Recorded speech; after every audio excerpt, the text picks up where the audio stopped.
Good evening, everybody. Welcome to Beyond the Gatekeepers. I am Bishop-elect Vanessa M. Brown. I am your host and moderator for this evening, and I am excited tonight. I'm glad that you're here with me. You know what I like to do. I love for you all to let us know where you're coming from. And so I'm going to take a look already because you already been talking. Do me a big favor. You know what I like you to do is to share. Right? Share with someone that you know believes that you believe needs to be a part of this conversation. I would love for you to do that for me tonight. And so with that being said, before we get into where you're coming from, I want to thank Anthony Sullivan for being on, Anthony Sullivan Jr. for being on and helping us in the chats tonight. Thank you for Pastor Sue, who is working with us on tonight as well. And before we introduce our guests, let us see where everyone is coming from tonight. And it looks like I have Darlene Huddle here from Atlanta, Georgia. So glad. Chicago was in the house. Sacramento, California is here. Jacksonville, Florida is here. Denver, Colorado. Lincoln, Nebraska. I see you, Deacon Valerie Moore. New York City is represented tonight. Good evening from Washington, D.C. Greenville, South Carolina. San Diego. Joining us, they're in Rome, Italy, but they're from San Diego. So glad you're here tonight. Minnesota is here. I see you, Julia Dinsmore. Bless you. So happy to have Louisville, Kentucky in the house. Las Vegas is here. Oakland, California is represented. Raleigh, North Carolina is here.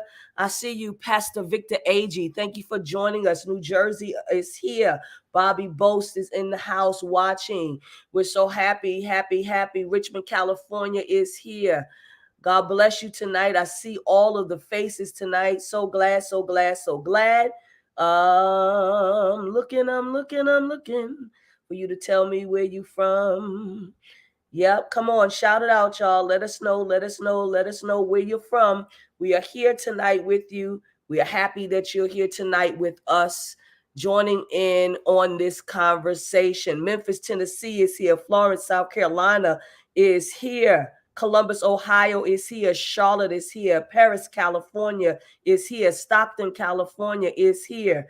So we see you. You are representing, and you are representing well. We are so very happy about that tonight. And our discussion tonight is going to be about Black joy, stories of resistance, resilience, and restoration. So let me tell you straight off, there is going to be a book giveaway. So delighted to have the author here with us. There is going to be a book giveaway. Type the hashtag Pound Beyond the Gatekeepers. It's one word. That's Pound Beyond the Gatekeepers. It's one word. And come on and join in with us on tonight. We're so happy to have you. Let me get on and bring our guest on tonight. So happy to have Tracey Michae'l Lewis-Giggetts. She's a professor of English and Black Studies at Community College of Philadelphia and founder of Heart Space, which is a podcast radio. She's an author of 18 books, so she is not a novice in writing. And if you get this book, I promise you that you will enjoy it. It will be fulfilling. It will be life-changing. It is transformative. Please let us greet our guest tonight, Tracey Michae'l. God bless you, Tracey. We're so glad to have you. Will you do me a favor, unmute yourself, and greet our audience? Bless you so much. Thank you so much for having me. Hi, everyone. I'm so grateful, so much gratitude for being here. Thank you so much, Tracey. Of course, we're going to have a full conversation. We can't have it without this woman. We're so grateful that Bishop Yvette A. Flunder is here with us tonight. She is the presiding prelate of the Fellowship of Affirming Ministries. She is also the senior pastor of 30 years of City of Refuge United Church of Christ in Oakland, California. Bishop Flunder, will you come and greet our audience tonight as well, and also lay a foundation for tonight's conversation? Well, it is my joy and privilege to be in the company of our sister Tracey. I am so thrilled that she is here with us today and that she is here to talk about one of my favorite subjects, and that is the learning that we had at the feet, at the kitchen table, at the church service, at the beauty shop, the wisdom of women and those that impacted us as our elders, as our teachers, and to be able to see those experiences from the Black community as joy. Yes. And not in any way diminish either the idiosyncrasies or the nomenclature or the experiences. It's just kind of like trying to explain chitlins to people, as I say from time to time. I'm just so grateful to know that someone has, in some ways, not only justified, but holified the ways in which we engaged and do engage one another and help us to hold on to those things, because those were the things that brought us life, and I believe can still give us life in such a time as this. So what a joy to have you with us, sister, and I'm looking forward to this conversation. Thank you so much, Bishop Flunder. Tracey, let's get right into it. You take us to places that we hear at auntie's table, at grandma's table, at mama's table. You take us to places. And so I want to talk about those places that your writing brings us to on tonight. And so one of the things you say, you talk about resistance, resilience, and restoration.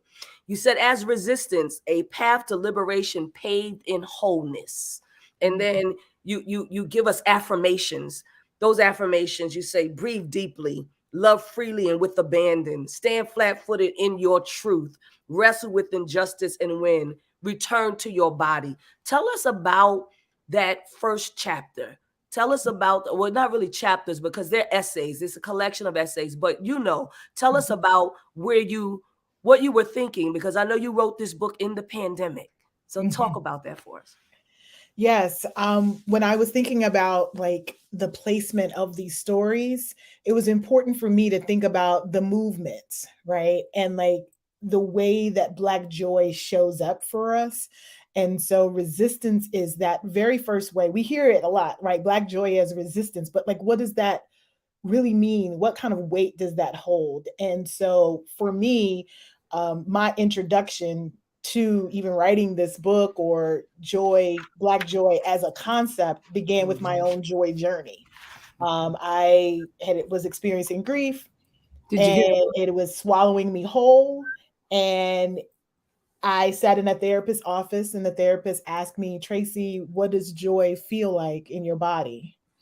And I couldn't answer her. 40 something years old, knew I'd experienced joy, but couldn't tap into it, couldn't recall it. You know, those memories were so deep down. And so I began to do the work of unearthing joy because I know there's a lot of conversation around, go and find joy. Well, joy is our Mhm. birthright, it exists in us and it lives in the same vessel as the rage and the grief and all of these other emotions. It's just that sometimes those other things are so big and so all consuming in our body that we can't sense joys, we can't access it in the ways that we should be able to, or that we want to give ourselves permission to be able to do so. And so that was really the genesis.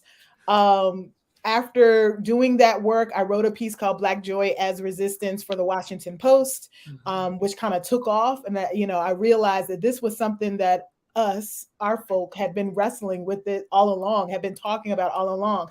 Black Joy as Resistance is not a new thing. Our ancestors been knowing, right? And so I began to use my story as an entry point to looking at how Black folks as a whole have wielded joy as resistance, as a kind of defiant way of saying, you can do a lot of things to me, but this you can't take, this you That's can't it. see. That's it. And so that began me thinking about resistance and then moving into these other two movements of resilience and restoration. Before we get to, and I'm going to get to Bishop Flunder, I'm going to let her comment after this. But before we get to resilience and restoration, I want to stay with resistance. Mhm. You talk about dancing in the rain and the power of Black joy as resistance. You talk about breathe again, a Mhm. manifesto, right? I can almost think about where this came from. You Mhm. talk about the Black of the love, conjuring angels. I've got dreams to remember Granny, leaving Louisville. You talk about smells like blackness. We've always known joy in the details. This is me. E40 taught me. I said, when she said E40, I said, yeah, she talking about this rapper here. Tiny Mhm. revolutions and the fourth. Mhm. Tell me a little bit about those things. Mhm. Yeah, I mean, like, so the entry point for me was I was, in my home and, we had got this downpour and I ran outside to try to save my greenhouse. I had a little greenhouse and my daughter ran outside with me and we couldn't save it. And so we just started dancing. And it was like this Gen X versus Gen Z battle that we was having.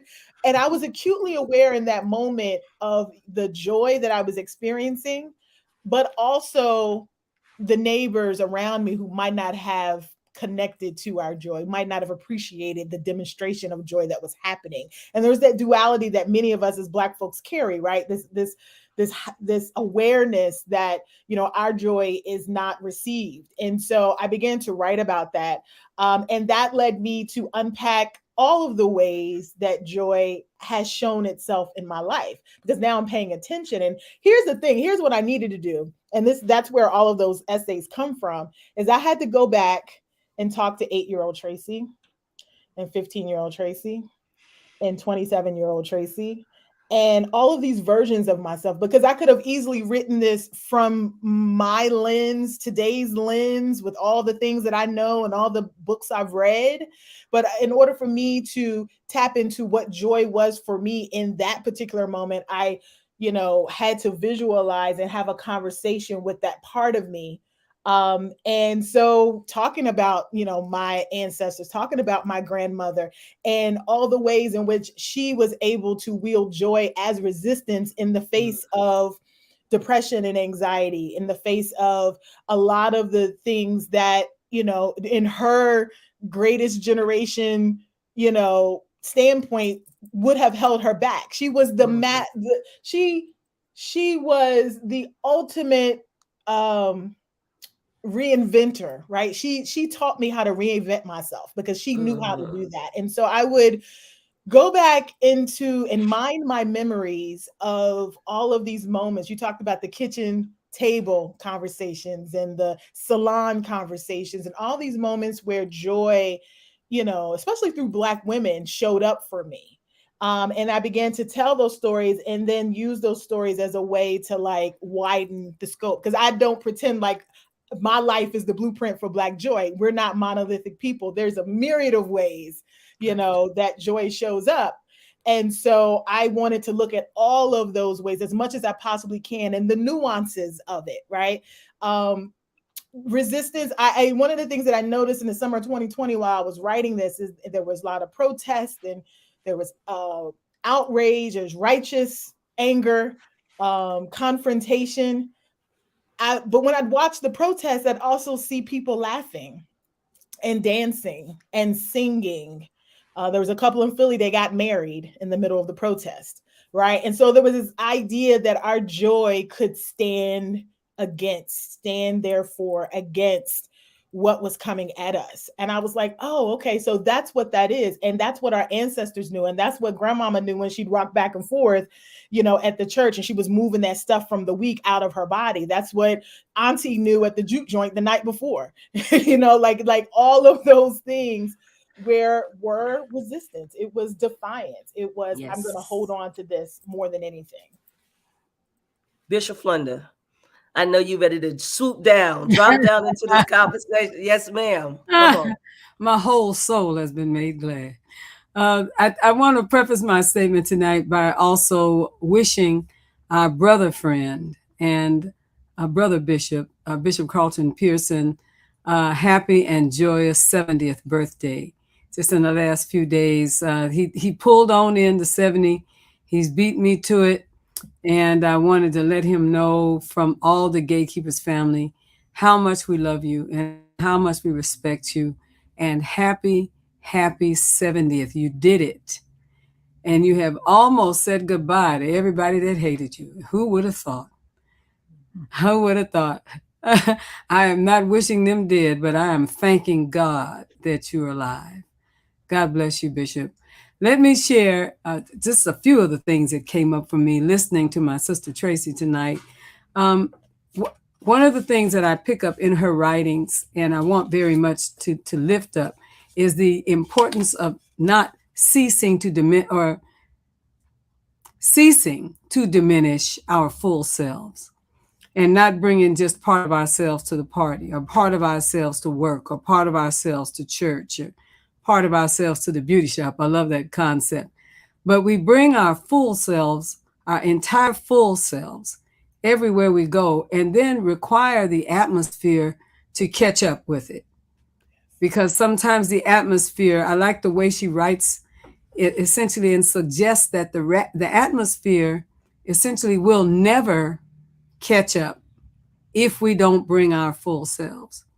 I used to listen to some of my ancestors and they had two languages, and I could always tell when they answered the phone, the way that they talked, who they were talking to, whether they were talking to the Black people or they were talking to the white people. And one of the things that was always interesting is to listen to deep Black folks have white folks talk. It's an interesting conversation, and we could tell. So my grandmothers and such would say, well, ring, the phones would ring, and say, and they would say, hello. And then the next line is the one that would tell you. If it was, hey, baby, how you doing? How things, then you knew. If it was, yes, my name is Mrs. Hamilton, which is what my grandma would call herself, I'd say. And I'd lean over and tell my brother, I said, that's somebody white. I don't know who it is, but that's I can tell you what it is. And trying to flex those things in the world for the purposes of success, moving to a place where what we are is what we are, who we are is who we are, how we communicate is how we communicate, and to shift so that we can teach something as other essentially ethnicities, races, and experiences have taught things to us. There is that reality. It comes from self-worth, though, and self-love and self-appreciation, right? And I think that that's important. I think the other thing was it moves us when we listen to Tracey and what it is that she is saying. It moves us to moving beyond overacting to fit in, dressing to fit in, agreeing to fit in, lying on a resume to fit in, allowing people to say negative things about us in order to fit in.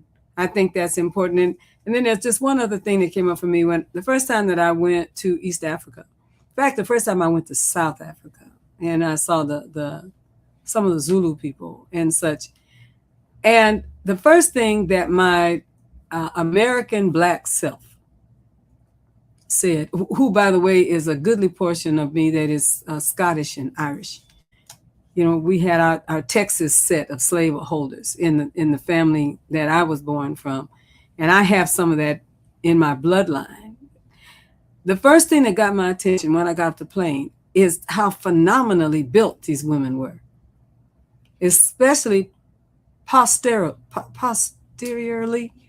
Am I saying that right? Did I get it right, Tracey? Posteriorly. Now, I had seen some wonders in California, but when I went to Africa, I just couldn't hardly believe it. I said, Lord Jesus, I said, the people passed by me and had little waist. But when they kept walking, it was just a living wonder to me. When they passed by me, I said, well, now, good, great God in heaven, that must have been one person that had that reality. But then they kept coming, walking them down the street. And the thing that really, really got me is that they weren't trying to do anything to cease the realities and the movement, essentially, because when they walked, all of that walked, if you understand what I'm saying, at the same time. In our country, we were taught to tie that down. If you were cursed with having such a blessing, that what you were going to have to do is tie that down so that it didn't take off jiggling, as you were going down the street. Essentially, we were taught, there's a principle here. We were taught to diminish those things that suggested that we were different and unusual. One of the greatest and saddest moments was bringing Black women to the United States, standing them up naked in the presence of a group of men, just to show how incredibly different these women were built. That happened to women snatched and brought to the United States.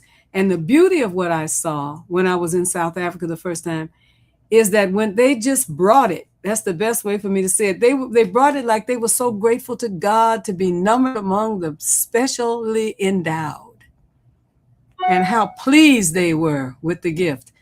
What you are saying is saying figuratively what I experienced visually, and that is being able to celebrate fully what it means to be a woman of African descent. Means we can bring all of the sayings back from our grandparents, grandmothers, grandfathers, great aunties, Uncle Bubba's, Aunt Mady's, all of them. We can bring all of that back and rejoice in it. Be glad about it. And I'll leave you something, Tracey, that I said to Bishop-elect Vanessa in times past. I was complaining once when I was really, really young and trying to do some things on my own and cook some things. And I told my grandmother on the phone, I said, I don't have anything to cook. And I was away at school and, I don't have anything to cook. You don't have nothing? I said, no, I don't have nothing. I need y'all to send me a box of, from home. She said, well, you got some flour? I said, yes, ma'am. You got some baking soda and baking powder? Yes, ma'am. You got some oil? I said, yes, ma'am. You got some salt? I said, yes, ma'am. She said, oh, sure. It was in my family, It was a word in the place of the other superlative because they didn't use the other one, right? Oh, sure. She said, well, you're doing fine, honey. You can make you some dinner. I said, Well, I'm going to need some help. And the heart of what she was saying to me, I hear in your writing, you have everything you need. You just don't know how to use it. You have everything you need. You've just become dependent on what somebody told you that you had to have in order to have success. You just don't know how to use it. You blessed me tonight, and I'm looking for more blessing as we continue to talk. So thank you so much. Wonderful. So, Tracey, I'm going to get back to you. The next line is resilience. You have another whole phase which says you talk about resilience. We testify with each new breath. You give us more affirmations. May joy free you to invest in your soul care. Hold tight to your humanity. Harness the wind when storms come. Set your babies free. Liberate your laughter. Leave, stay, and return. Release any need for external acceptance. Just basically what some of the things that Bishop Flunder was just talking about, right? So I just, what gets burned off inside out, laugh loudly and often, a historical conversation. I don't have to know. Joy as a gap filler because they are watching. Leaving Louisville Part 2, the right kind of chili. If you come to the cookout, don't stay. Cover me. Black people invented time travel, accepting the non-acceptance. Tell me about Black joy as resilience as you begin to write. Yes. First of all, Bishop Flunder just blessed my whole life, my whole soul. Because if there was one thing that I really wanted people to know, after reading this book, is like, yes, identify joy in your body. Yes, be intentional about creating moments of joy. All those things that are like talking points, but really is exactly what was said. It's like you have everything you need. Like that just resonates in my body and in my heart.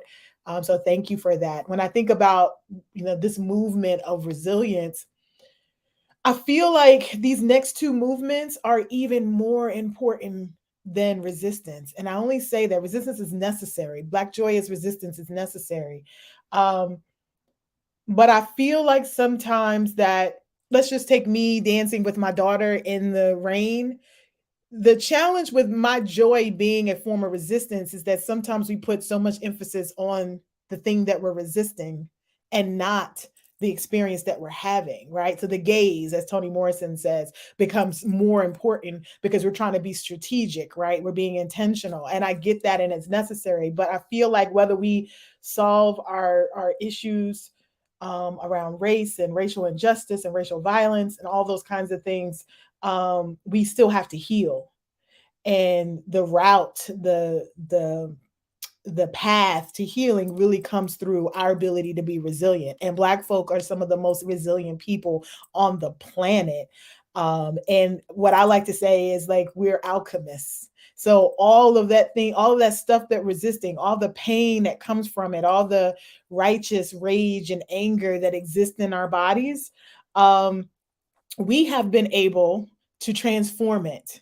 And we've transformed it into, the way we move, hence, the story that Bishop Flunder shared with us, the music that we create, the art, the sounds that come out of us. Like we are alchemists, right? Like that is what that resilience piece is. I'm thinking about, again, I talk about my grandmother, my great grandmother being time travelers and the way they would tell a story, spin a yarn, right? And they would tell a story and it would take me places that I would never be able to go. I would never see 1908 Alabama. I will never see, 1950s Virginia, right? But they were able to take me there. They gas up that time travel machine on Sunday afternoons after we've eaten well, right? And start telling me where I come from. And I then am tasked with telling those same stories to my daughter.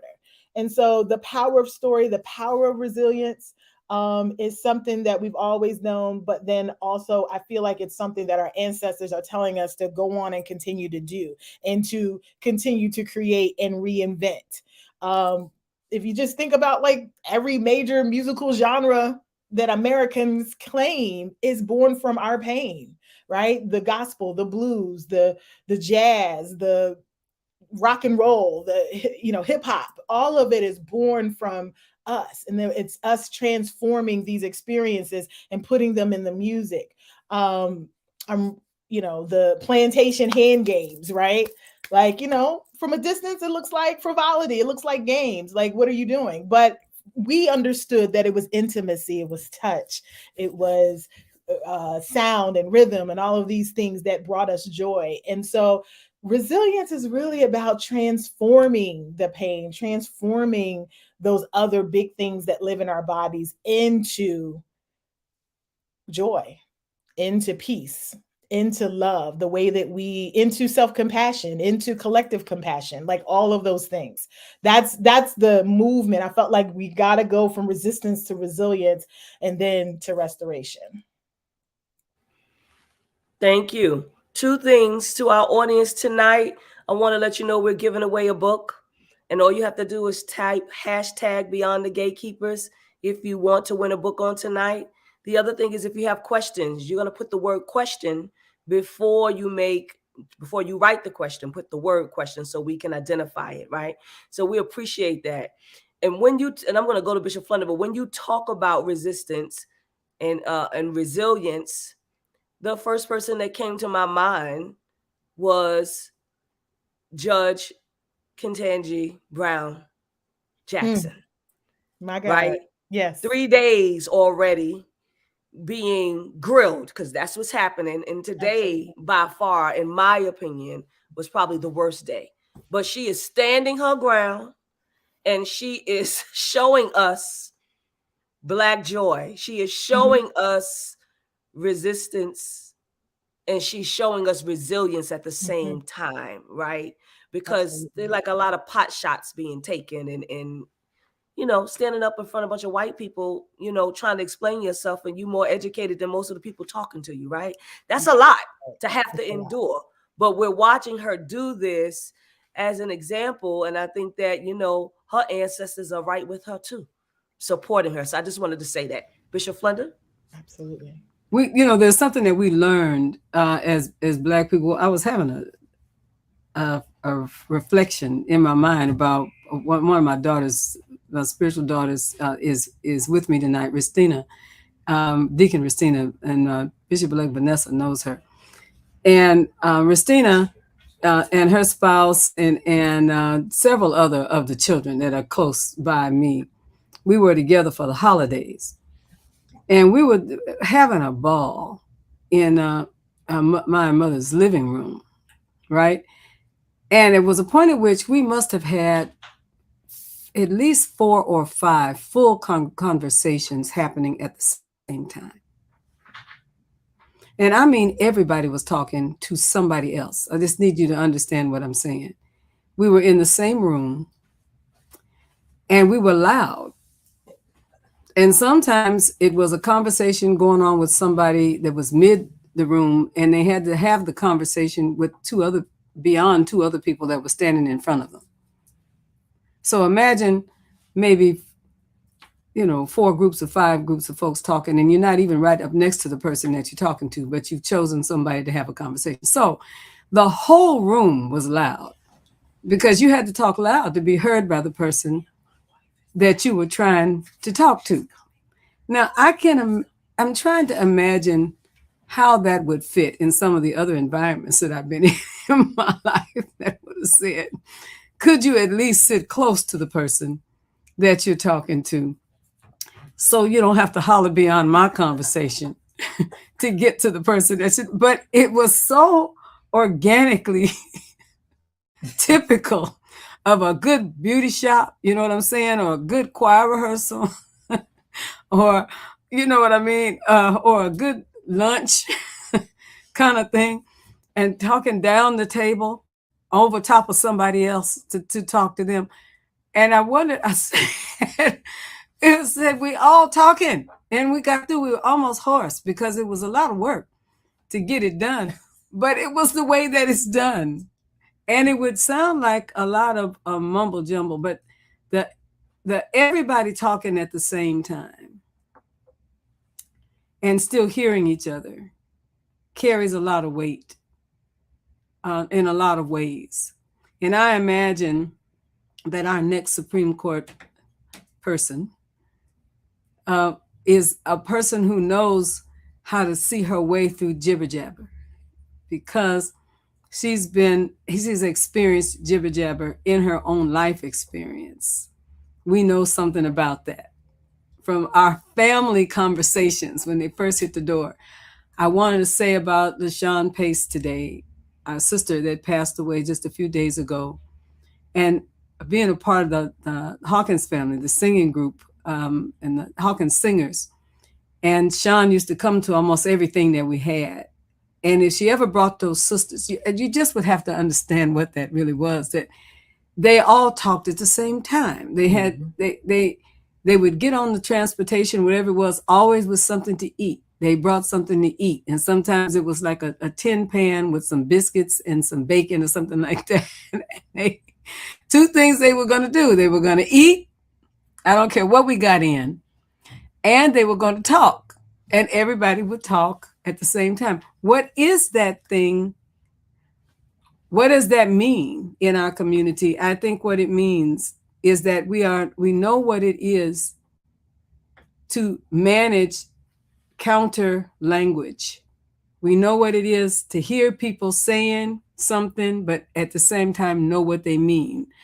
We know what it is that when they are saying it, if it is something that was given to them by somebody else, they were assigned, as these people were in Congress, assigned the responsibility to deliver a question that they didn't even fully know what the question was, you know?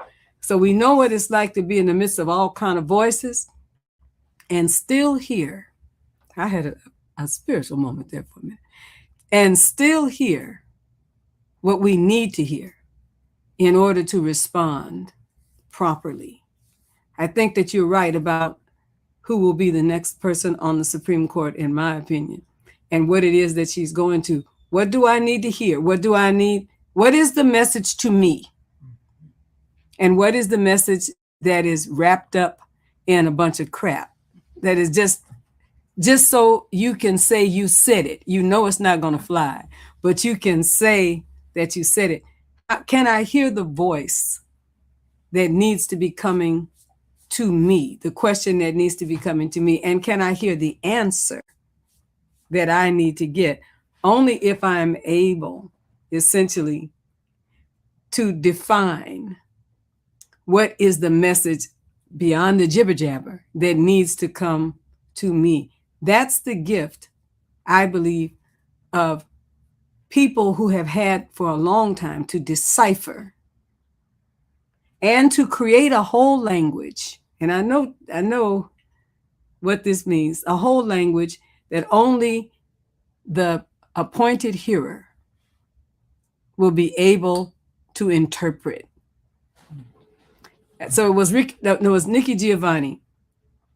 And I think that Bishop-elect Vanessa and I shared this once before, Tracey, that Nikki Giovanni was talking about Black woman talk in the beauty shop. And she said there was two sisters that were there together, and another woman came in, and they had a whole conversation of So the sister, she comes in, and one of them says, and the other one says, And then the first one says, And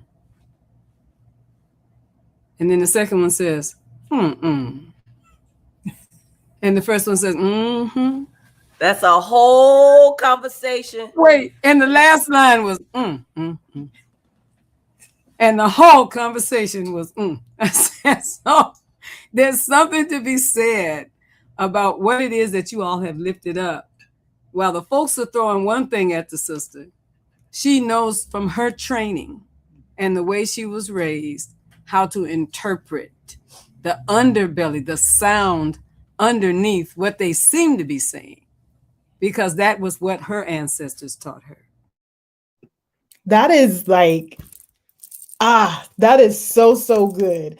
Like my great grandmother said, it was take the meat, spit out the bones, right? And that is a gift of us. That is by definition resilience, right? The ability to move and to speak and to communicate in such a way where we are where only we understand each other, right? Like we understand and we can, I mean, the very nature of our freedom and our liberation depended on us being able to send messages and to speak to each other in such a way that other folk did not know what we were strategizing, attempting to do. So it is built in our DNA in terms of like to be free, to be able to communicate. So I hope that that is what she is feeling too. That this sense of part of her liberation and part of her ability to get on this court will be these skills that, like you said, she's probably honed since a very little girl. So go good. I'm sorry. I didn't mean Bishop Vanessa. No, that was you were supposed to do exactly what you just did. That was spot on. And you go to restoration, but I want to say something else before we get to restoration. And there are people that have already asked me questions. And so I want to ask this one question to you before I get to restoration. They say, what is generational trauma and how can we heal from it? That's the question they wanted to ask you. Generational trauma, like there's been a lot of studies around epigenetics and that kind of thing. I mean, generational trauma is the stuff that is passed down. It is, when you talk about trauma, it's the events our bodies, remember, right? Even when we in our conscious mind do not remember. So, whether it's the body keeps the score or somatics or whatever you want to talk, however you want to frame it, like from a scholarship standpoint, it really is just our bodies remember, and generation over generation, our bodies have remembered the pain and the hardship of colonization, the transatlantic slave trade, Jim Crow, redlining, police brutality, all the way up to the present day. Our bodies have remembered that and we pass it down. But here's the thing. That's a generational trauma. It exists. It's real. There's healing that has to happen. I think joy is a pathway to that healing. But there's also generational strength and joy that's been passed down in that same bloodline, that same resilience that we've been talking about. Like that is something that's been given to us. It's written in our DNA. That bounce back game, that's what I like to call it, is written in our DNA in the same way that some of the harder, more difficult things have been written in our DNA. So that's where fear, which is a thing that's passed down, becomes courage, right? It is to do in spite of or to do in the presence of fear, right? And so I sincerely believe that there are a number of ways that we heal from generational trauma, depending on whether or not it is, where it's located, right? Like, so there's mental health. So I'm an advocate of therapy. I'm an advocate of counseling. I'm an advocate of contemplative practices and stillness and meditation and those kinds of things, because those are the things that healed me, right? Or that sent me on the journey toward healing, because I don't believe healing is a destination, right? Like it's a process. And so to answer that question, that is one way, or that is a way to get to healing and to begin to do that work. But I also think that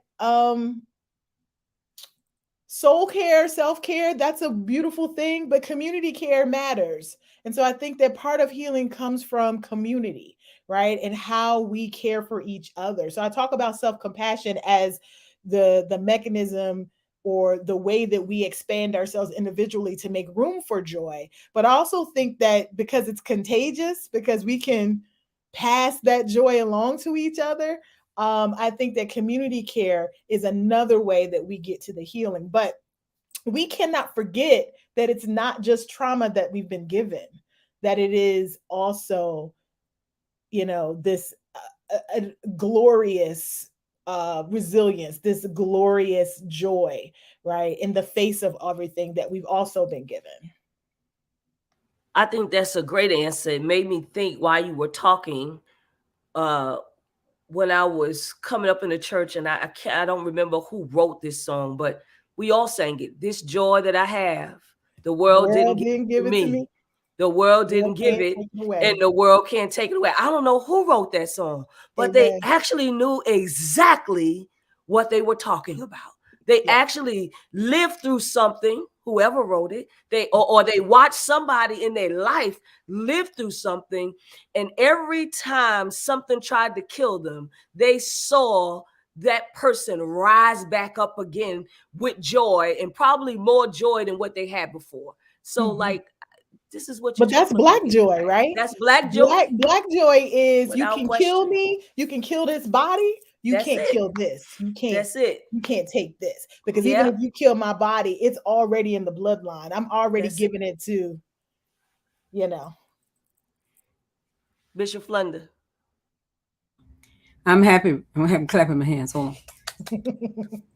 So I was thinking about this whole thing about resistance, resilience, and restoration, because it's about turning pain into power with intentionality, speaking to my own selves, speaking to my own mind, speaking to my own religion, keeping what I need and letting the rest of it just go. What does it mean to really consciously turn pain into power, right? And it means that we have to a large degree, add and revere our own journey. We have to add some things to it, the unspoken things that now need some words in today's context, which is what I'm hearing Tracey do over and over again in her dialogue with us tonight. Add and revere. So we are entering into tertiary education, in large numbers. Now, even in schools that are not historical Black schools, right? Entering in, and I'm not suggesting I don't have great joy about historical Black colleges, but what I'm saying is that moving into master's programs and doctoral programs, putting our hand on what was at one time, we were made to think impossible for us. And when we get to it, we not only get it, but we get it in Black, which is interesting, isn't it? And you know what I mean by in Black. We put something on it, but we don't give up, in many ways, what we had or what we received from what my folks used to say, mama now, right? Add something and revere our own way. Gives us the ability to turn what was pain into power, to make possible the impossible. And sometimes when I talk about myself, I tell people, let me begin by saying to you, I am impossible. I was not supposed to ever exist. And if I did, I was supposed to exist down a hidey hole somewhere quietly for the sake of my multiple abnormalities, right? I was not supposed to exist, but here I am. So evidently that narrative was a lie. And what we'll do is take that and turn that pain into power, and then add and revere our own way in every institution where we go, as versus having what happened historically often, which was where the institutions turned us. People went in one way, they came out another way, as though they had forgotten. Like my grandmother said, you got everything you need. You can eat, somehow that forgetting. And I want to add one more piece, not only to revere and add our own way, but to teach from it. I'm encouraging people with the greatness in them that we're hearing from this author tonight to go back where we received training and teach what is not being taught. Teach from that place. Teach from the place of confidence and certainty and surety. Essentially, what was it? Somebody, mother sitting next to me, and I'm trying to remember. Somebody told me that I can't do what they can do. I'm trying to remember who was that told me that. You can't, Yvette. You can't. You think you can, but you can't do it. And it took me back, Bishop like Vanessa, to the mother that spoke over my life when I first started ministry and told me, she said, "You're not going to get yours like other folks got theirs." And I said, "So how am I going to get it?" She said, "Just follow the Lord. Follow the will of God. You'll get it, but you're not going to get yours like other folks." And if I could say anything to a whole lot of folks who are African Americans and people who are really in their hearts connected to the success and the justice that is due African Americans, we get out there and talk about it. You get out there and do the work as Black people and as Black people, as Black people's supporters and strengtheners. I want to say, you won't get yours. Yours will come to you. What is yours to have will come to you, but you won't get it like the folks prescribed is the way to get it. You got to be prepared for a different path. There's another way to the same destination where you can be authentically who it is that you are. But be prepared to take another way. And then when you have taken the road less traveled, when you have cut away through the wilderness, when you have done that, you can reach back and help other people to understand there is more paths than that one. May I say just this? I have one of my best friends who is a brilliant scholar, a brilliant teacher. She's brilliant. She's a brilliant scholar. She's a brilliant teacher. And she is diagnosably dyslexic. And she could not learn the way that she was told she had to learn because her brain just didn't do that. It didn't make the connection between what was on the page, you understand what I'm saying, and what she was able to intuit, right? She was not diagnosed until later on. Earlier on, she was made to feel very diminished. How's that? Until she found out what it was. And when she found out what it was and she got some help, and she started writing from that place and teaching from that place, she went from being essentially diminished to being fantastic overnight. People were trying to figure out, how did you get so fantastic? But what she essentially did is she embraced what was her real situation, right? And she could have, remember the movie The Perfect Mind?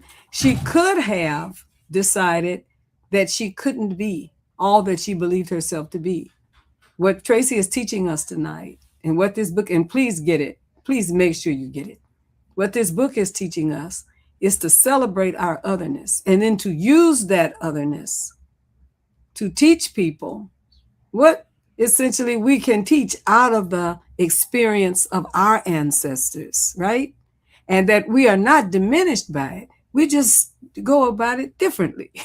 We just learned it differently. It's not substandard. That's not at all. It is just a way to learn and to move in the world differently and celebrate it, because it is the blessing of the Creator that has come to us through many dangers. Oh, yes. Yeah. Yes. Thank you. Thank you, Bishop Flunder, for speaking directly. I can't. I apologize because It's all right. God has just spoken directly to my heart. So thank you for just, thank you. I'm sorry. Next question. It's beautiful. You know, something that Bishop Flunder said in, Kerry Washington, the actress, writes a quote for your book. And she says, "This book is a necessary testimony on the magic and beauty of our capacity to live and love fully and out loud." And basically, that's what Bishop Flunder just said. She just used other words to say it. But and I just love that, how Spirit is at work. So much so that we're going to move to restoration. and us moving to restoration. You talk about this is, I had a good time reading it. I had a good time reading it. You say, if the means is joy, the end must be our healing. Somebody could take a text. I just gave you a message.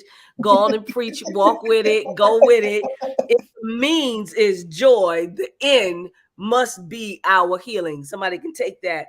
You give us affirmations again. I call them affirmations because I like them. But may joy free you to remember your first loves, see and be seen, honor the expansiveness of time, hold fast to your wonder, declare yourself healed and free.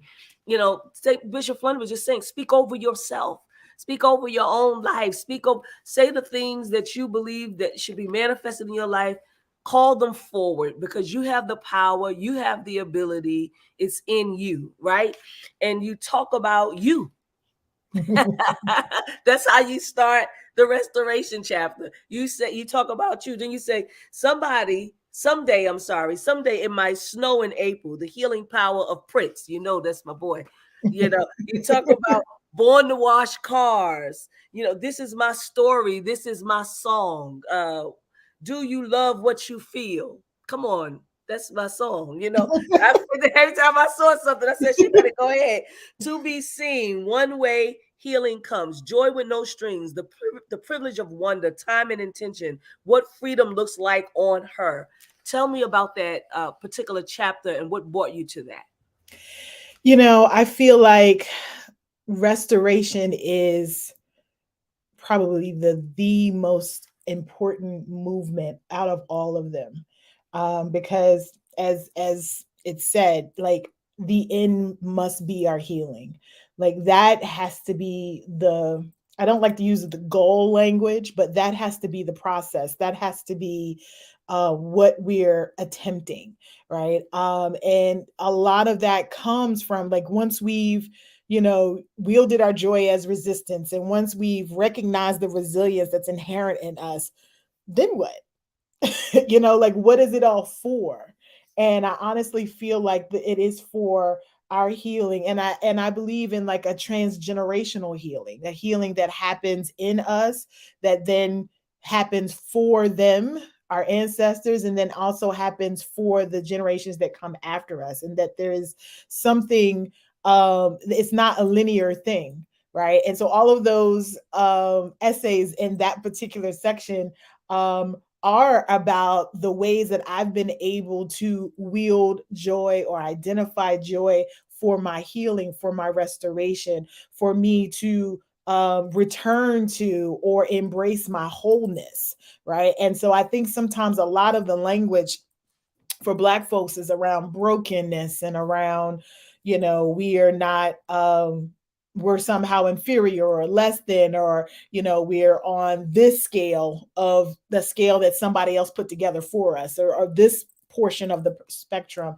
And I think part of living in like Bishop Flunder said earlier, the living in the fullness of who we are, right, is accepting the challenges, yes, but also the opportunities for healing and being intentional about healing, right? And creating. I told this story earlier, and I'll share it with you. My daughter, when we have our mommy daughter days or daddy daughter days, she makes her to-do list of the things that we're going to do on that day.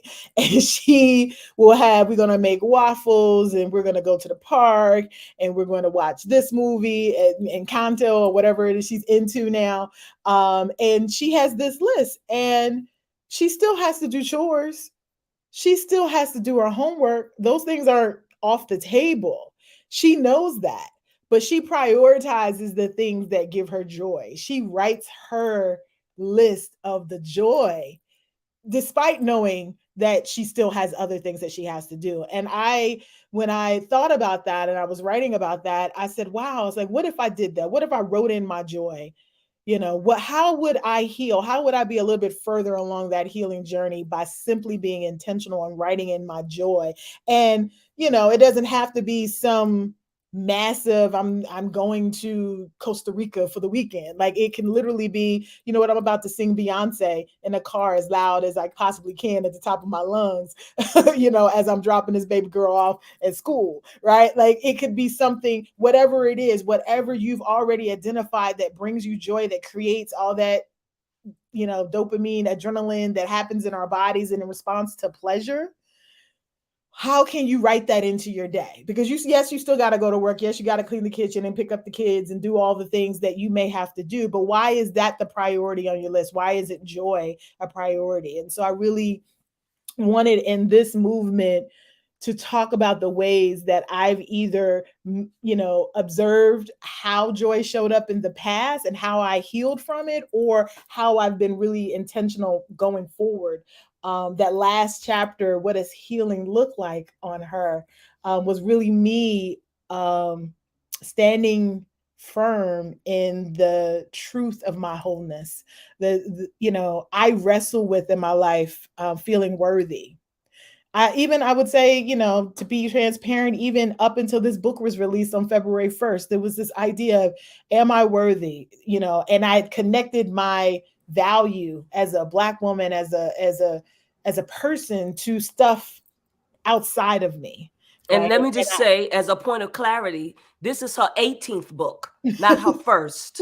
Her 18th, and she already has the 19th book written to be released in September. All right, Tracey, go ahead. Well, you know, so the thing about that is like, I had connected my value. So I've written 18 books, and a big portion of them were independently published, or I worked with smaller presses, or there were collaborations. And because I'm a ghostwriter, so I collaborate with a lot of folks. And so that's built into that number. But this was the first book that was with a mainstream press and had all the things around it, right? And so I had attached my value to that, right? I had attached, you know, my worth as a writer. Even though I'd written 17 other books, you would think that I'd be entering into this with a mindset of like, you know what, this is what I do. I got this, you know, God go with me. But I didn't.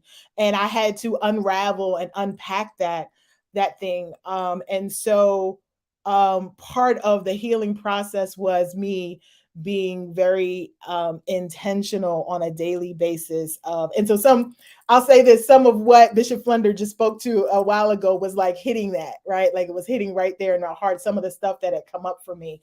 But yeah, like restoration has to be the end.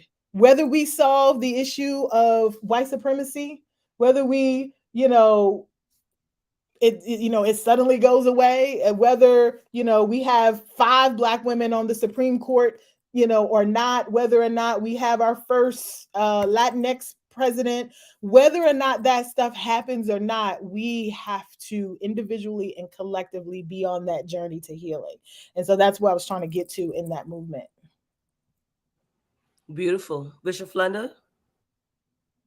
Lord have mercy. That was testimony service. and I think that probably the psalm came up to me, "Thou shalt not die, but live." And probably the reason that it came up to me is because that's a decision. That's not it's not just a blessing. It is a decision that comes up from the individual that's saying it. It's not something that we're speaking over someone else's life. So I think when the psalmist was writing this song lyric, you know, I shall not die, but live, is the decision that has to be made. And for us as a people, for women, for same-gender loving people, for people whose land was stolen from them, for people whose money was stolen from them, there's a point at which you realize there are some things in our past that we cannot change. We can't go back and live those things again. But what we can do to begin our what's next is declare over our own selves, I shall not die, but live. And I think that the writer is saying, to behold the beauty of God. You know, I think that the writer was not saying that my body won't I think what the writer was suggesting is that my intention, my sense of self-worth, my purpose, my call, who I was born to be, out, as I say often, out of eternity into time. I was given an assignment, and I shall not die, but live. Once I believe we speak that over ourselves and declare that to be true over ourselves, the only way we can go is up. There's not, because we've decided it. The things around us, you can have a way out, but if you don't have eyes to see it, you can walk right by it. You can have a way out. You can have a success, but if you've determined that success is going to elude you, either because somebody else said it or because of something that you did and you have to accept your punishment for it, whatever it is that tells us that success is going to elude us, if that is the stronger voice, the likelihood is success will elude us. But when we affirm ourselves, our whole vision is to shift and change. And I'm with you, Tracey, because this is probably my 12th or 13th prescription that I've had. Okay? Because I started out when I just needed some little reading glasses. And then the next thing I knew, I couldn't see, to drive. And then the next thing I knew is, when they get tired, they need a tighter prescription. You know what I'm talking about. And now they're getting old, and that's a whole other kind of thing that happens. So I have to change my vision as my circumstances have shifted. I have to change my outlook. And it took a little while for me to get to the point at which I declare over my own self, I shall not die, but live, or I shall not be destroyed. And I don't have to worry anymore about what at one time worried me, like, other people's success. And why is it that I haven't achieved this or that by this time? You know that where you can do 17 books? You did 17 books. And then there's still something in it that says, well, it's not really, what the rest of them did. I kind of want to see if I can, I'm not sure, but I want to really be affirmed. I want to affirm the 17. I'm going back and look for them. I'm going right. Because I did the same thing. I was like, what? 17 books. You better holler. You better say something. You did, even if they were a chapter in somebody else's book. Make your whole list known, because there was a ladder to greatness. You had to get your lenses tighter and tighter and tighter and tighter until you could see for the now, both in your spirit and in your writing. But it's that declaration that the psalmist said that I keep in my spirit. I shall not die, even when my body dies. My work will stay in the earth realm, because I will see the salvation of the Lord. I will understand the reason I was called and why I had to pass through the valley and the shadow of death to fully embrace the call that is on my life. We are going to make sure that our folks know about this book. I have a feeling we're going to teach from it. I feel something about the affirmation that is needed for the once exiled.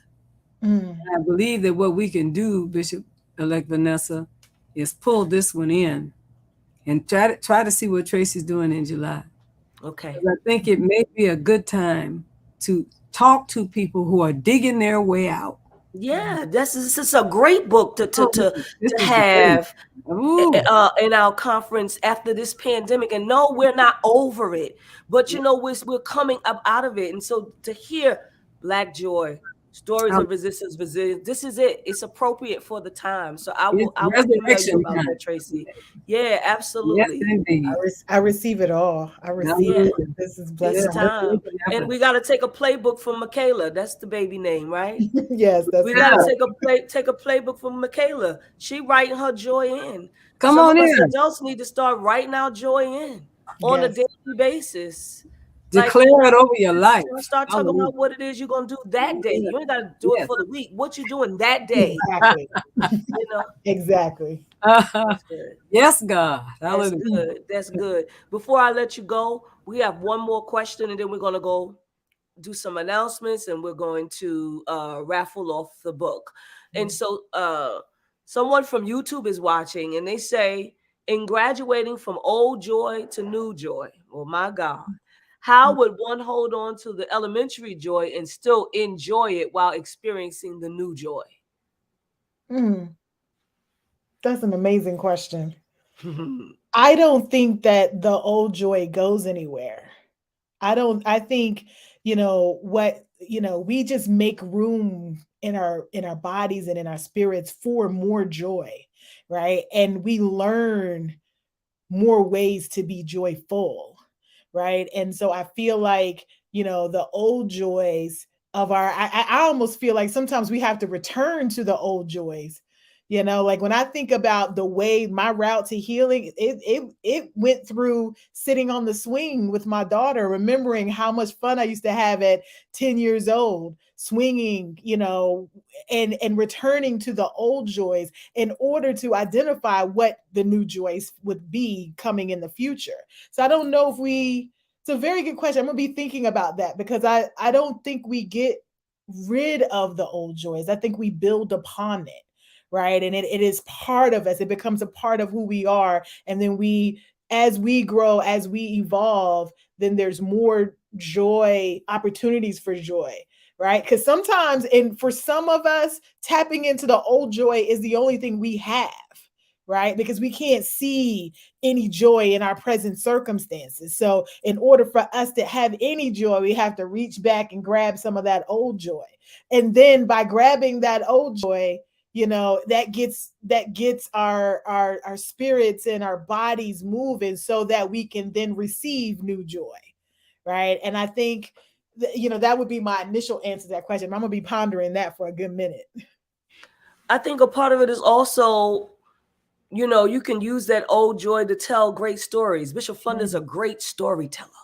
Mother Yeah. Miller is a great storyteller. I watched this show called Blacklist. I'm done with it now. But anyway, Raymond Reddington is a great storyteller on that show.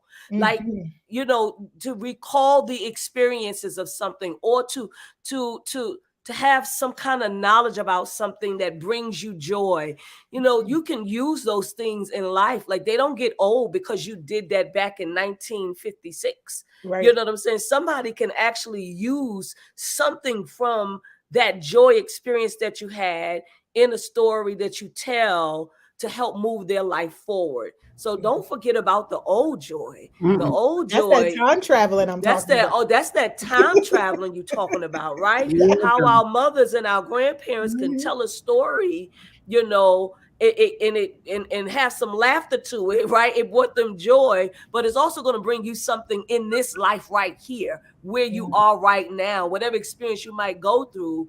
Like, to listen to something that happened, I don't care how many years ago, where and what a time frame it was, to help you in your experiences now is a blessing. So, Bishop Flunder. Oh, God, that helps me. I love that.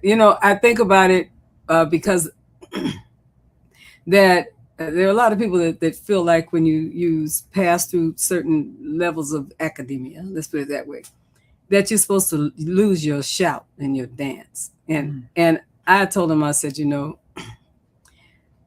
I'm not giving up my shout for anything. I'm not giving up my dance for anything. I'm not giving up my expression of ecstatic worship and praise.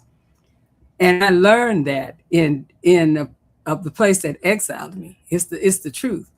But what I've decided is that I'm holding on to that. That's my expression of joy. That's what I saw my mother do and my grandmother do and my father do. And I have every intention of carrying it over here. Now, my theology in my intellect is informed by many things that I have learned. But what I will never do, never for the sake of fitting in, will I ever deny the authenticity of my experience. And my experience, that was my joy outlet.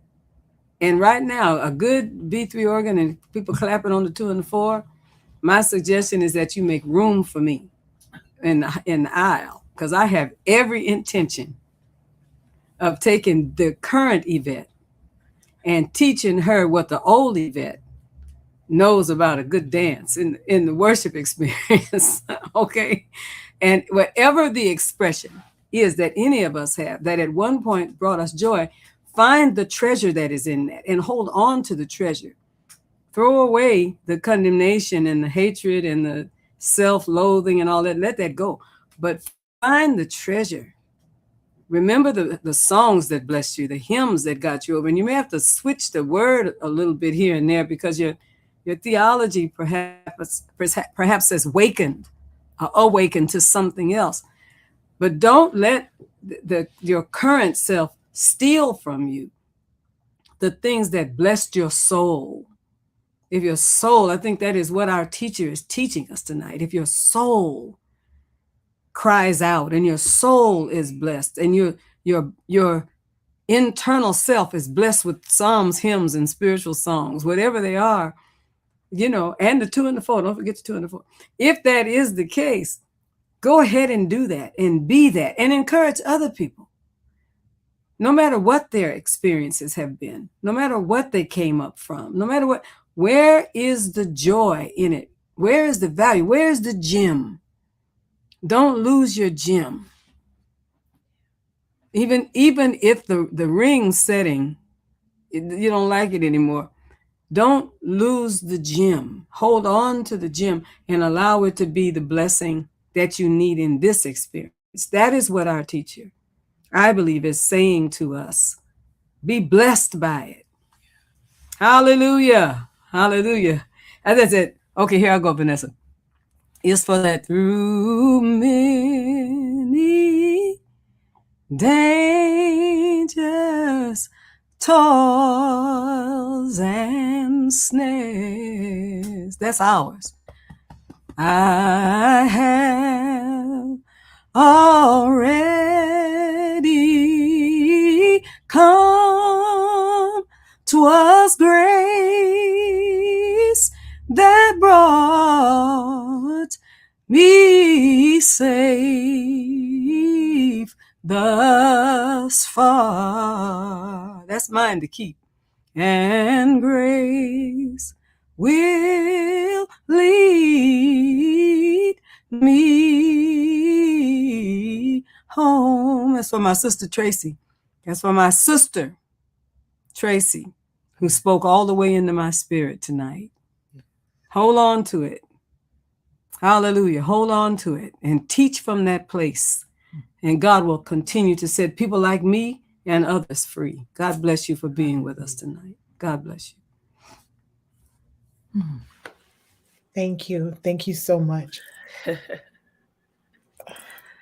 Thank you, Tracey. Thank you, Bishop Flunder. We needed that tonight because that's a part of our Black joy. Yes. Hallelujah. It's a part of our resistance.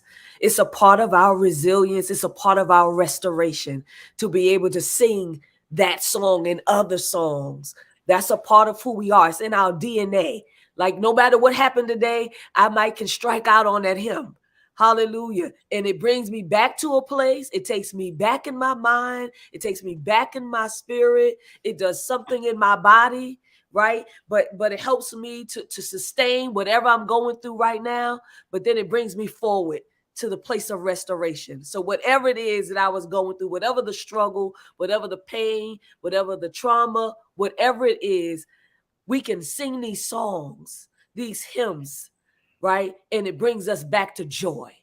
Yes. Again, this joy that I have, the world did not give it. And the world cannot take it away. Thank you so much, Tracey. Thank you so much. Thank you. Listen, get the book. That's it. I done told you. Go to Amazon and get this book. Go purchase it. Black Joy, Stories of Resistance, Resilience, and Restoration. She's holding it up right now. Yes. Okay. Powerful book.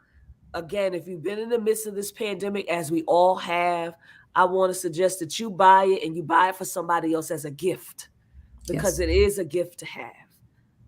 Amen. Amen. We're going to have a few announcements, and Bishop Flunder is going to start off with the first, and then we're going to raffle off the book. God bless you, everyone. Welcome, welcome again to Beyond the Gatekeepers. I know you have been blessed, and I want to encourage you to encourage your friends and those that are in your family and that you're connected to send a donation. You can send it via Cash App to $TFAM Annual, TFAMANNUAL, or to PayPal, www.paypal.me/TFAM Justice. I encourage you, do yourself and all of us who are a part of the Gatekeepers community, do yourself a real good favor by being a blessing to this broadcast as we continue to be a blessing to those who are joining us, and they're just joining us from all over the world. Be a blessing. Be a blessing. Make the investment. Help the Gatekeepers and buy the book. God bless you is my prayer. Listen, so we're going to be in Phoenix. You heard us talk about it. You heard Bishop Flunder mention it so many times. We want you to save the date, July 12th through the 16th. Our theme is Have We Got Good Religion? It's the TFAM Leadership Conference. It's going to be in Phoenix, Arizona, at the Biltmore Resort in Phoenix. Our room rate is $119 per night. We have registration, and early registration ends May 1st. It is $100. Regular registration ends July 1st. It is $125. And there will be on-site registration of $150. And you can go to our website and you can find it there. There's also a TFAM app that you can download, and all the information is there. Won't you join us in Phoenix, Arizona? COVID protocols will be in place. We invite you to come be with us during that time.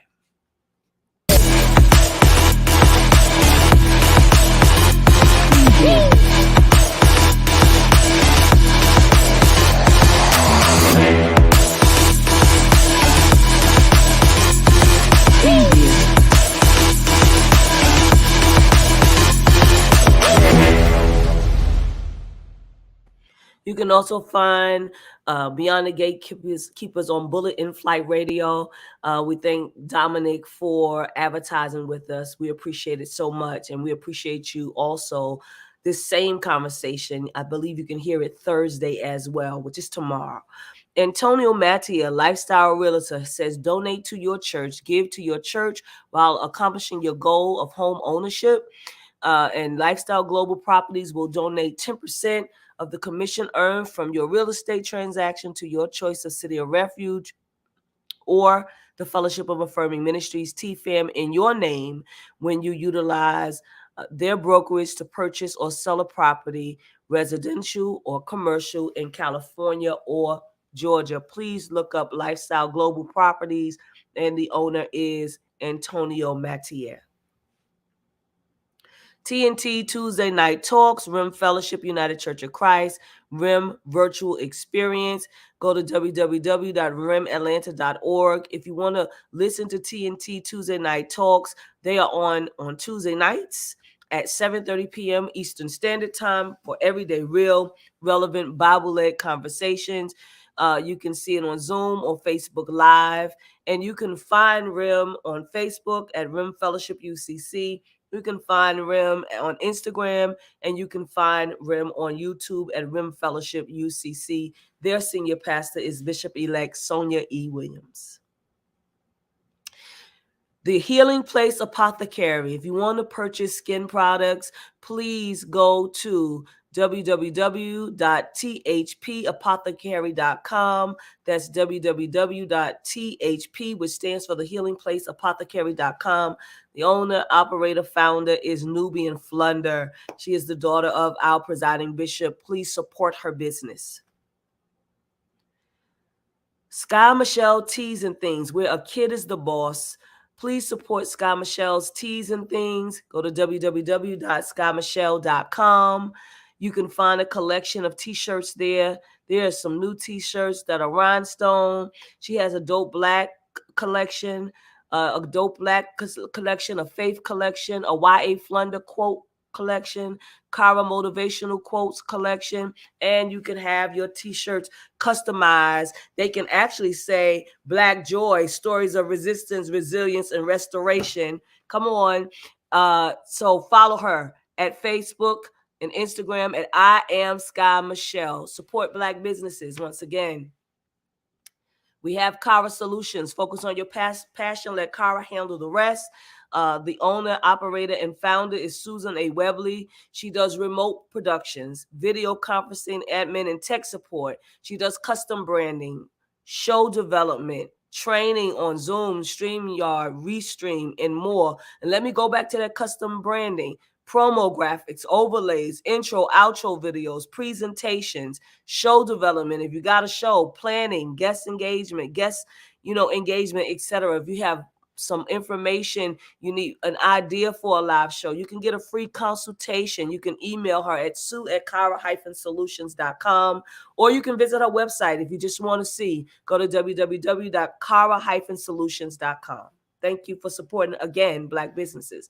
Advertise with Beyond the Gatekeepers. Please go to email us at beyondthegatekeepersshow@gmail.com. That's beyondthegatekeepersshow@gmail.com. Thank you for your support. We're so glad that you are here with us on tonight. We will be back next week. We are showing a film. We're going to let you know when that film is going to be shown before next Wednesday, because the filmmaker and someone that is in the film is also going to be on the show. And so we want to get ready for that. Please support Beyond the Gatekeepers. God bless you and have a wonderful night. Before we leave, we're not going to leave before we give away that book. Hashtag Beyond the Gatekeepers. Who is it going to be? Win, win, win. Our winner is Margaret Yvette. Margaret Yvette, if you are still here with us on tonight, go to Beyond the Gatekeepers page. Hit us up in our inbox. Give us your full name and your address so that we can get that book mailed out to you. Thank you so much for supporting the show. God bless you. Have a wonderful evening.